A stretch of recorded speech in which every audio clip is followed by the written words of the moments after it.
He put his hand there and it squeezed quite hard. Did that hurt when he put his hands around your throat? What do you think he did? This is 7-year-old Rachel Watts. Just hours before this footage was recorded, Rachel was found wandering alone by the side of the road with her clothes missing and covered in bruises. The woman on the right is Rachel's mom. She was told by police not to show any emotion because it could cause Rachel to shut down, and they need her to talk. Can you tell me what happened when Mel stopped the car? He took me out and then took me into the clearing in the wood. And did he say anything to you when you opened the lid up? He just said goodbye. And did he carry you straight to the clearing? Or did he take you somewhere else with us? Or did he put you somewhere else with us? He just came straight to the clearing. Notice how for the first time, Rachel is looking down, dangling her legs nervously. That's because she's hiding something. Something she doesn't want anyone to know. Yesterday, when we were talking in the hospital, you said that the man put you in the back of the car. Do you know that? Did the man touch you at all?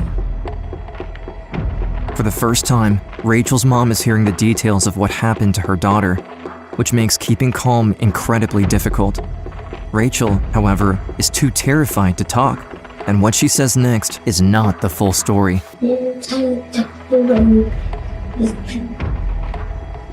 But you put me in the car and took me out of it. Did the man touch your face at all?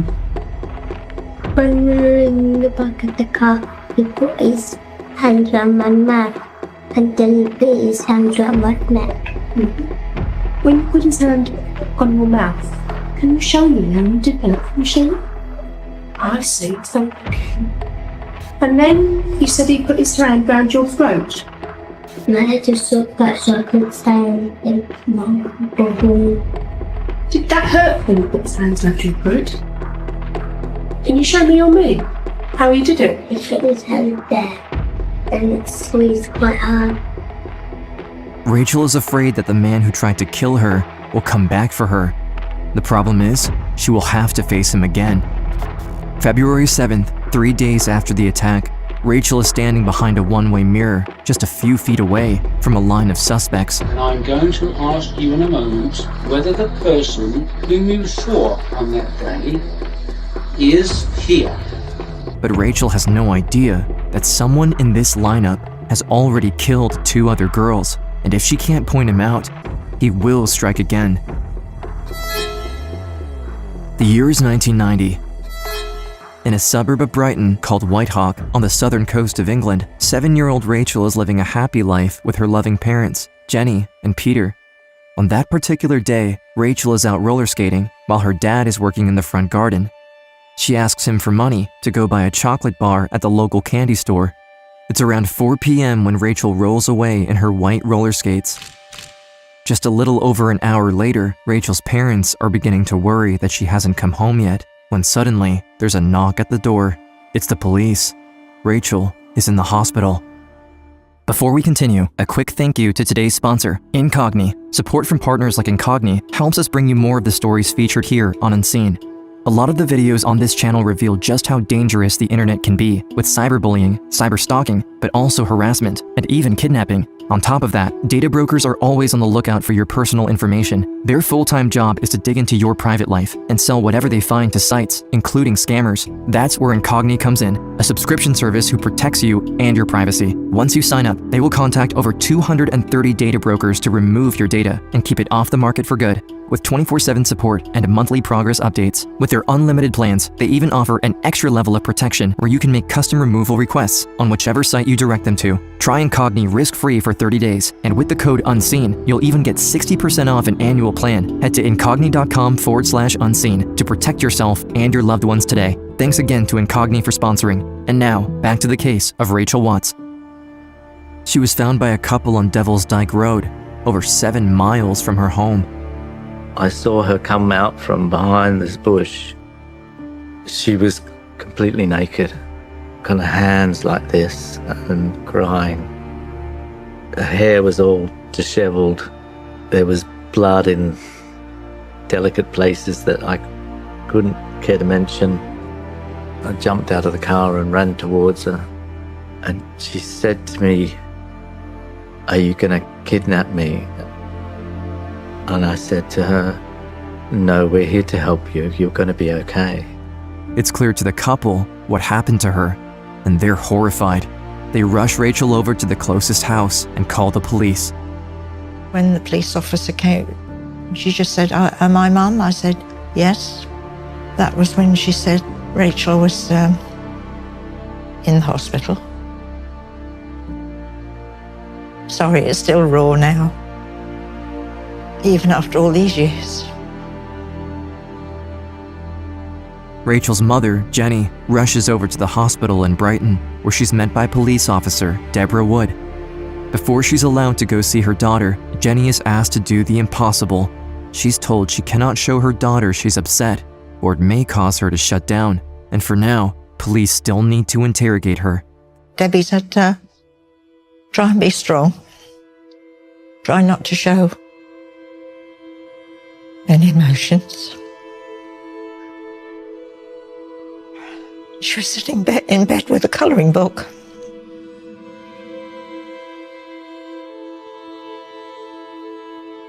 And I just sat there with her while she coloured.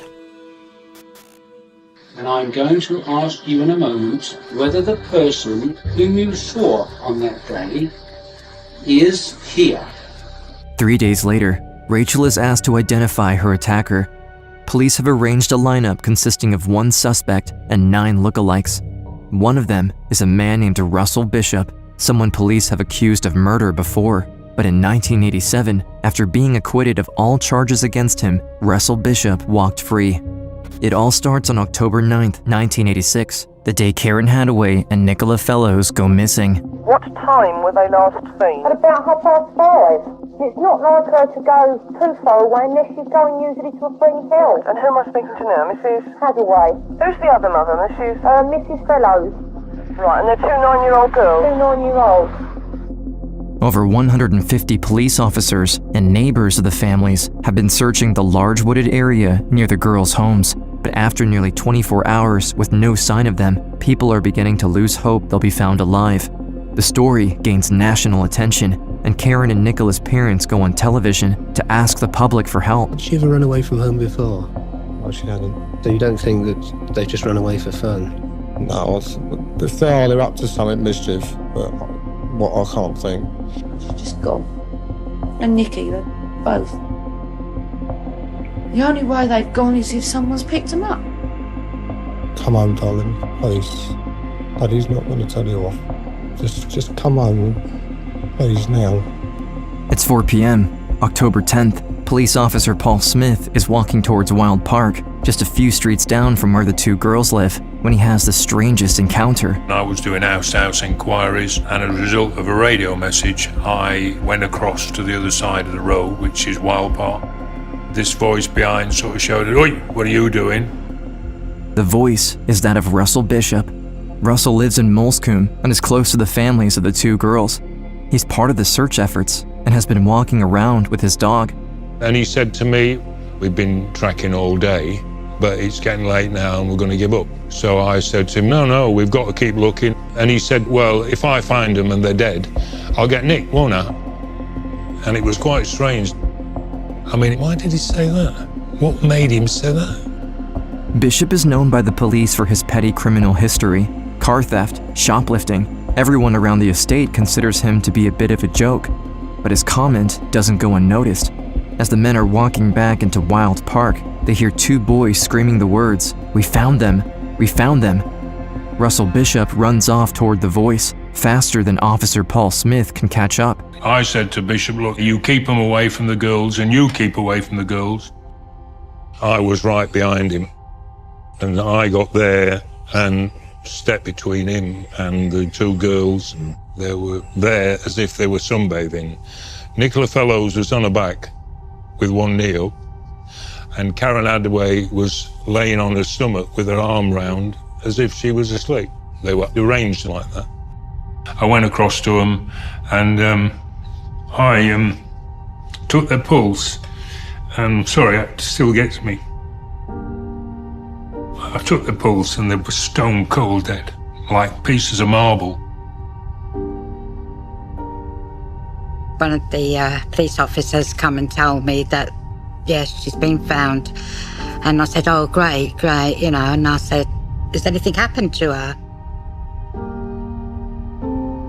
Saddest day of my life. That I lost my daughter.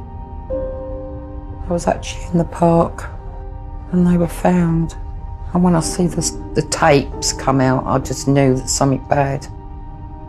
You know, I just collapsed on a heap on the floor. The worst thing I ever had to do in my life was go down and identify her.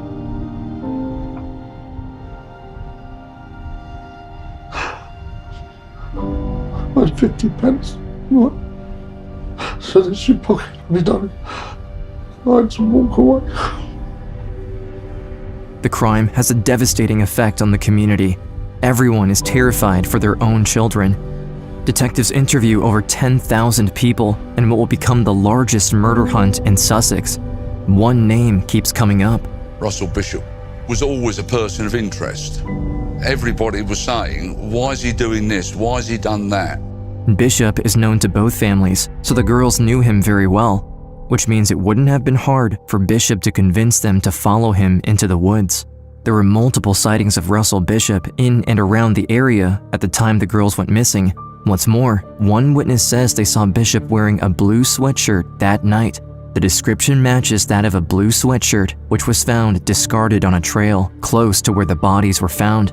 And that trail leads to Russell Bishop's house. On the blue sweatshirt, there were ivy spores that were consistent with where the girls had been found, but inconsistent with where it had been dumped. There were traces of fibres from the girls' clothing on the sweatshirt. It became very clear that whoever had murdered Nicola and Karen had been wearing this sweatshirt at the time they did that. In order to confirm they'd have the right suspect, detectives have to connect Russell Bishop to that sweatshirt. But in 1986, DNA science is still in its infancy. However, forensic analysis reveals the red stains on the sweatshirt are not blood, but a very specific type of paint, the same red paint Bishop was seen using on 2 of his friends' cars. This could indicate it was in fact Russell Bishop's sweatshirt, but they need to be sure. As Russell Bishop is being interrogated by police at the station, officers take the blue sweatshirt to his house, where they're greeted by Russell's girlfriend, Jenny Johnson. The first thing she says when she opens the door is, "Oh, you've brought Russell's sweatshirt back." Jenny has no idea that she has just incriminated her boyfriend. The 2 officers take a sworn statement from her, which she signs without hesitation, proving that Russell Bishop owned the sweatshirt that was worn by the girl's killer. And we thought, this is it. He's guilty of having killed these 2 children. Thought that there was sufficient evidence to convict. Bishop was the murderer. No doubt whatsoever. On December 4th, Russell Bishop was charged with the murder of the 2 girls. Since that time, he's continued to deny both killings. I thought, it can't be him. Why would it be him? He comes to the house all the time. I play football with him on Sundays. Never think somebody who you knew would actually come along and do such a terrible thing. November 1987, more than a year after the murders, Russell Bishop's trial begins. The entire country is watching. Everyone wants to see justice for the girls they call the babes in the wood. And the prosecution is convinced they have a strong case. But there's one thing they couldn't have accounted for. When Jenny Johnson, Russell Bishop's girlfriend, takes a stand, she changes her entire story. Jenny Johnson made a statement to the police that sweatshirt was owned by Russell Bishop. And in court, somebody said, Russell Bishop never owned that sweatshirt. She said to the court that she was forced to sign this statement.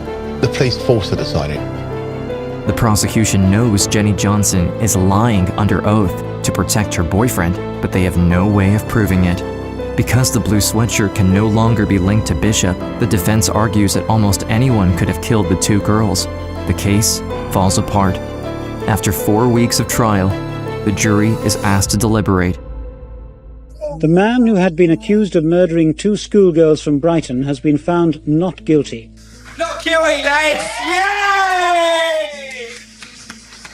Everyone was just stunned. What could possibly have gone wrong? We knew that it was Bishop. Everybody knew that it was Bishop, yet he'd walked free. In 1987, there's a law called double jeopardy, which states that a person cannot be tried twice for the same crime. Once acquitted, Russell Bishop can never be tried again for the murders of those 2 little girls, even if police could find irrefutable proof that he is the killer. As Bishop leaves the courtroom, he puts his hands in the air and shouts, "I'm innocent." He then rushes through the line of reporters to go celebrate at the pub across from the courthouse with his brothers and his girlfriend. The Hadaway and the Fellows families are devastated. They know they will never see justice for Karen and Nicola. You feel like everyone's laughing at you, you know? You feel like they're looking at you and thinking that those little girls' lives were worthless. I was so angry. I thought, but who the hell could have done it then? It's less than 4 months since Russell Bishop was cleared of murdering Karen Hadaway and Nicola Fellows. Since the trial, Russell Bishop has been trying to readjust to family life.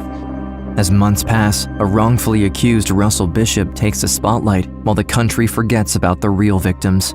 The Sussex police are convinced that Russell Bishop is guilty and that they had the right man. But with the double jeopardy law, there's no use in them continuing the investigation. This angers the public, and everyone is demanding answers. The parents of Nicola and Karen are determined that the case shouldn't be dropped. There's 2 little girls in a cemetery up in Brighton, and if only for them, we've got to get to the bottom of it. 50 people set off in a march from Brighton's Wild Park. As part of the protest, a petition was handed to the police calling for the case to be reopened. I'm adamant that my daughter's killer should be found. I won't rest till this man or people are brought to justice. August 19th, 1989, the parents organize a march to force Sussex police to reopen the case. Among those who participate in the protest is Russell Bishop. I suppose some people might be surprised that you're now linking up with the parents of the 2 murdered schoolgirls, having been accused yourself of their murder. People are very surprised. People keep asking me, why do I keep on and on and on? The fact is, I want to see this case reopened. My name isn't cleared until someone else is brought to justice, the real person. Everybody that knew anything about the case was sickened by seeing him behave like that. If he had any sense of decency, he would have shut himself away, but he had to put himself front and centre. Everyone can see that Russell Bishop is using the protest, organized by the families of the victims, as a platform to improve his public image. Seeing the smirking Russell Bishop, seeing the parents of the kids who had been murdered and knew that Bishop had done it, it was horrific. After his acquittal, Bishop received £15,000 from the tabloid News of the World to publish his version of the story as a victim of this miscarriage of justice. In the article, the Bishop family explicitly frames Barry Fellows, Nicola's father, as being a better suspect. He said that during the police inquiry, 9 people appeared to be suspects, and Barry Fellows was one of them. He said it was not unknown for a father to kill his daughter. Has it been more hard to stomach in the sense that you've been accused of possibly being involved in the whole affair? To think that anyone could think that I killed my little girl, no way. No way. No way at all. I deny it emphatically. I love that girl. However, after a full investigation by Sussex police, they find the accusations to be baseless. Barry Fellows is completely innocent and cleared of all charges, but the damage is already done. The house, it was covered in graffiti. Murderer, we don't want you here. Get away. Despicable people. Nicola Fellows' father, Barry, felt moved to make a statement as to rumours and suspicion about him. There are various people out there who have accused me of various crimes. This not only hurts me personally, it hurts my wife and son even more. Russell Bishop got what he wanted. He's no longer the villain of his community. And on February 2nd, 1990, the Sussex police send Bishop a letter confirming that the case of the babes in the wood is officially closed, which means someone has gotten away with murder.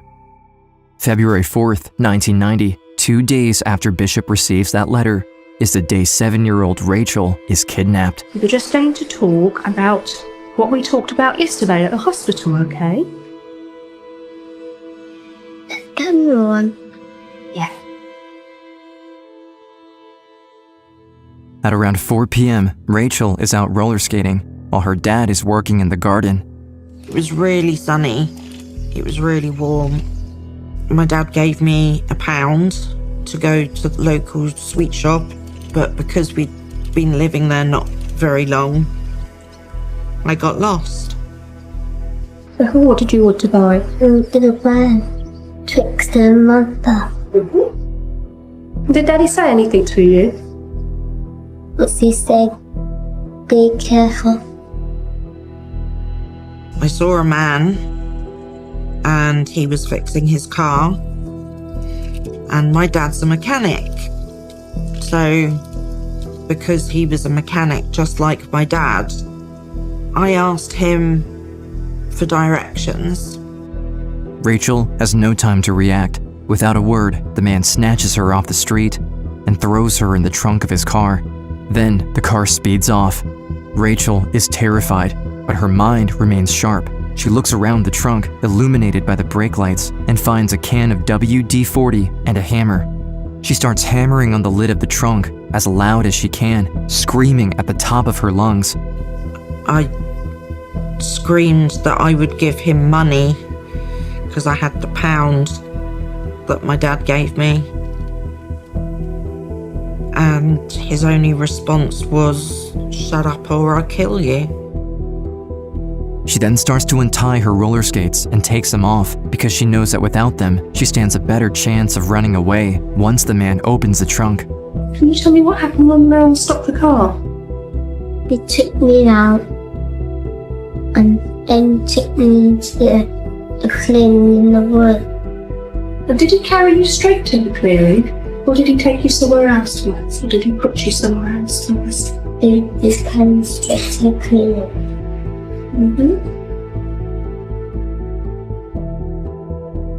Yesterday, when we were talking in hospital, you said that the man got you in the back of the car. Do you remember that? Did the man touch you at all? He touched me when he put me in the car and took me out again. With her mom sitting next to her in the interrogation room, Rachel omits parts of the story. She says nothing about what happened in the back seat of the car. And to investigators, it means she doesn't remember. I have a big secret. It's been in my head for the last 30-odd years. Everybody believed that he strangled me before he sexually assaulted me. I don't know whether I knew at the time. I do know the reason why I didn't talk to my parents and tell them about it earlier was because I was ashamed. When we got to Devil's Dyke, he took me out and threw me on the back seat. He told me to take off all my clothes, and I just complied. I was conscious when he sexually assaulted me. The man then puts his hands around her throat. Rachel can't breathe, but before she can say anything, she blacks out. He then carries Rachel into the woods and abandons her, convinced that she's dead. When she comes to, Rachel is alone and unable to stand. She fumbles her way out of the bushes, but she's dizzy and keeps falling over. I just remember it being really cold and knowing that I had to find help. I saw some headlights. My first thought was that it was him again and that he was here to finish me off. But she quickly realizes that if she doesn't approach those headlights, she's going to freeze to death. When she finally sees a shape in the dark, it's a young couple offering a blanket and their help. After being admitted to the hospital, Rachel is reunited with her mom. I was worried that she'd be cross because I'd lost my brand new jumper. That's what I was afraid of. Rachel just didn't want to go to bed when she came home. And I remember Rachel was sitting on the sofa picking the thorns out of her feet. It just doesn't bear thinking about. As a father, you think that you can protect your family, your children, but you can't. And you can't blame anybody except yourself, because that's what you're there for as a parent, isn't it? You bring them up, you protect them, and you failed. And they'll go with me to the end. At first light, over 100 officers began the most intensive search undertaken by Sussex police since the Wild Park murder inquiry. With the details given by Rachel, police are quickly able to start the investigation. They're looking for a white male with a mustache driving a red car. As the information is shared with the unit, detectives are informed that someone they know all too well was seen driving a red car that same night: Russell Bishop. A couple of officers drove up to his house and saw him scrubbing, as if his life depended on it, his car. When we opened up the boot lid, we saw the WD-40, we saw the hammer, we saw the chip marks in the lid to the boot. There was clothing fibres which later matched up to the ones that the little girl was wearing. There was blood and there was semen, immediately linking the little girl to Bishop. Bishop is immediately put under arrest. In an effort to make sure Bishop doesn't escape justice, Rachel is asked to face her attacker once more. I remember the lineup. I did ask, would he be able to see me? And I'm going to ask you in a moment to look through the window at the line of men who are sitting there. I shall then ask you whether the person whom you saw on that day is here. I don't think I let go of my mum's hand. I think he's number 9. You think it's number 9? The man Rachel points out is, in fact, Russell Bishop. On December 13th, 1990, Russell Bishop is found guilty of kidnapping, indecent assault, and attempted murder. Here, a man who was acquitted of murdering 2 girls in Brighton 3 years ago has been jailed for trying to murder a girl of 7.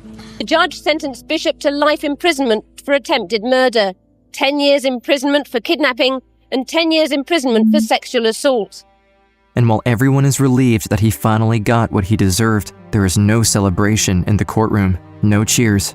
Because everyone in Brighton is convinced Bishop killed Karen and Nicola in 1986, and that he should never have been allowed to walk free. The parents of the 2 Brighton schoolgirls who Bishop had been cleared of murdering 3 years ago were among those in court. It's no less than what he deserved. And it don't stop there, I'll tell you that now. My fight for justice for my daughter don't stop there. Justice prevailed for that little girl. But the unfortunate thing is, it wasn't justice for Karen and Nicola. I say life goes on, but it don't. It's still there. It hasn't gone away from me. Do you know what I still do? I still go in shops and look for clothes for her, thinking, oh, that looked nice on her. And while the families of Karen Hadaway and Nicola Fellows continue to fight in their daughters' names, Rachel returns to her family life. She is granted anonymity by the court and is hoping everything will go back to the way it was. And for more than a decade, she has managed to live a normal life. Until one day, the phone rings. Russell Bishop is up for parole. I thought a life sentence is a life sentence. Then I found out that life in Russell Bishop's case meant only 14 years, just because he didn't actually kill me. It's 2004. Rachel is now 22 years old, and the news is terrifying. Bishop, who has been in jail for the last 14 years, is due to be released at any moment. She's convinced Bishop will come back for her. It's 2005, and finally, there's hope for Rachel and for the Fellows and Hadaways. The double jeopardy law, an 800-year-old law preventing anyone from being tried twice for the same crime, is repealed. This means, with new evidence, Bishop could be retried for the 1986 murders of Karen and Nicola, but they need to act fast before he gets out on parole. The key thing that they need is new and compelling evidence. and they only get one chance to present that evidence. A new investigation is opened on the 1986 murder case, but gathering new and compelling evidence proves to be harder than expected. I used to have nightmares that he would climb up a ladder and get through my bedroom window and come and finish me. Ever since that phone call, Rachel has been terrified of Bishop being released. She's developed a condition called agoraphobia, which prevents her from ever leaving the house. As years pass, Bishop's parole continues to be denied, but until he's put away for good, Rachel will never feel at ease. Finally, in 2013, there's a break in the case. The sweatshirt was still central to this investigation. Bishop had always denied any knowledge of the shirt at all.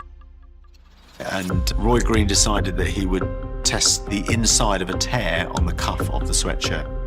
And it came back with Bishop's DNA. The discovery is huge, but there's just one problem. Scientists can't say for sure that the sweatshirt was not contaminated back in 1986. This means that any new DNA found on the sweatshirt is inadmissible. However, when the bodies were found, forensic pathologists had taken tapings from the girls' arms and kept them under seal. Back then, they didn't have the science to examine them for DNA. When we examined those tapings, we recovered mixed profile of DNA of Russell Bishop and Karen Hadaway. This was massive for us. This was Russell Bishop's DNA on Karen Hadaway's arm. This could be the new compelling evidence investigators need to win this case. In May 2016, Russell Bishop is taken out of his prison cell. He is convinced his parole has finally come. I'm arresting you on suspicion of murders of Nicola Fellows, Hadaway, on or around Thursday, 9th of October 1986. Tell us what happened to Nicola. I've got no comment. I've got nothing to say. I'm not responsible for this. I had nothing to do with it. I mean, it's some fucking stuff genied up 30 years later. This case has nothing to do with me. Nothing to do with me whatsoever. I cleared my name. After his interrogation, Bishop is arrested and sent back to his cell to wait for his third trial. With his DNA on the girls' arms, the prosecution is convinced they have a strong case. But they have no idea that Bishop has a plausible explanation for that, and it could destroy the case once more. Russell Bishop arrived in a prison van for the start of the second trial he's faced, accused of murdering 2 schoolgirls 32 years ago.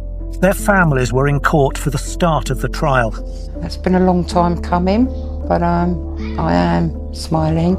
We're grateful for the first time that someone's actually not slammed a door in our face. 32 years, I know. But then we did say that we'd come to this park every year until we got justice. That's right, justice. October 16th, 2018. Russell Bishop's retrial for the murders of Karen Hadaway and Nicola Fellows begins. When the prosecution shows the evidence to the court, the defense insists the sweatshirt was not Bishop's, and they explain why his DNA was found on Karen's arm. According to Bishop, he claims that when the bodies were found, he went to check their pulse, something apparently he had told Detective John Morton back in 1986. I got a call asking me to come to the park where some local lads had found the bodies of the 2 girls. They had their heads down and were absolutely deflated. I was totally amazed when I saw the other guy, who turned out to be Russell Bishop. It was strange because he was standing there shuffling his feet and whistling out loud.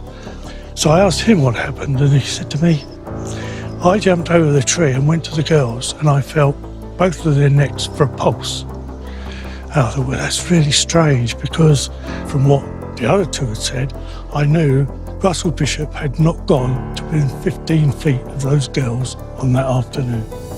Russell Bishop's argument cracks in front of the courtroom. The truth is far more disturbing. After he strangled the 2 girls to death on October 9th, 1986, Russell Bishop participated in the search the next morning. He wanted to be the first on the scene to check their pulse, so he could explain why his DNA was on the girls. The problem is, he never got the chance to get close enough.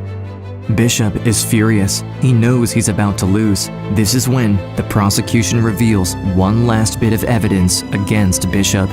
Letters written by Bishop while he was on trial in 1987 sent to a 13-year-old. The letters are read out loud to the court. And they were incredibly sexually suggestive.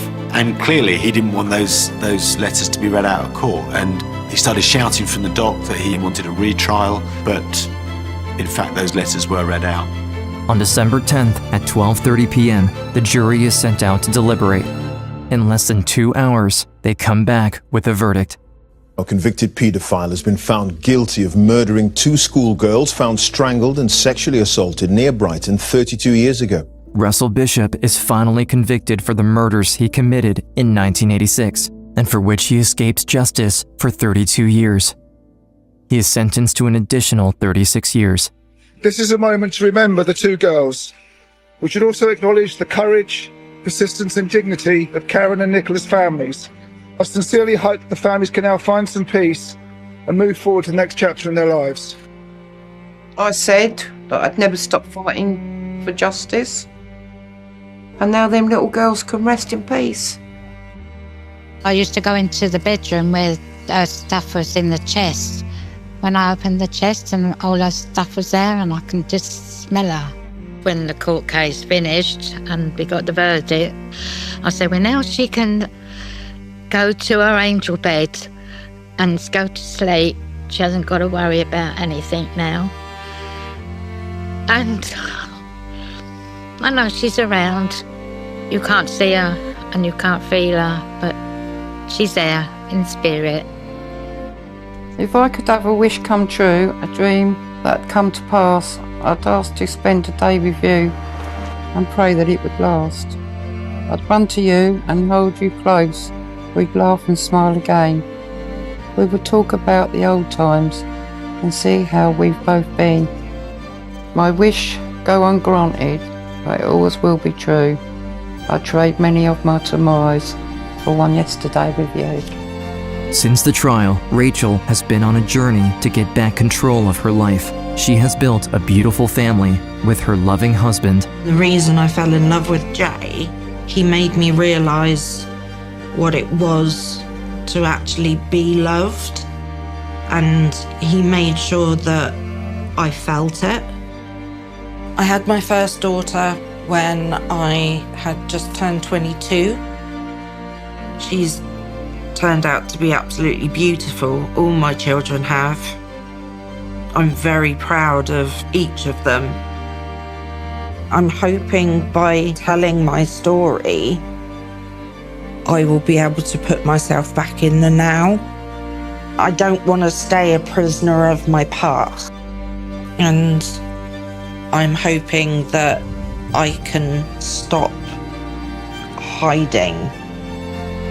I want to be able to go out and spend time with my family and have dates with my husband and go to a pub and sit in a beer garden in the sunshine. I'm willing to do whatever it takes.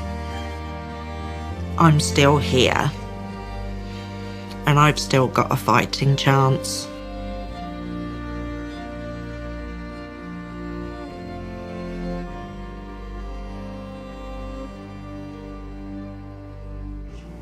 Good, good. That's it then. That was very good. Right, the time's now 2:30 and we're concluding the interview. Wave cheerio to the camera. That's that then. Okay?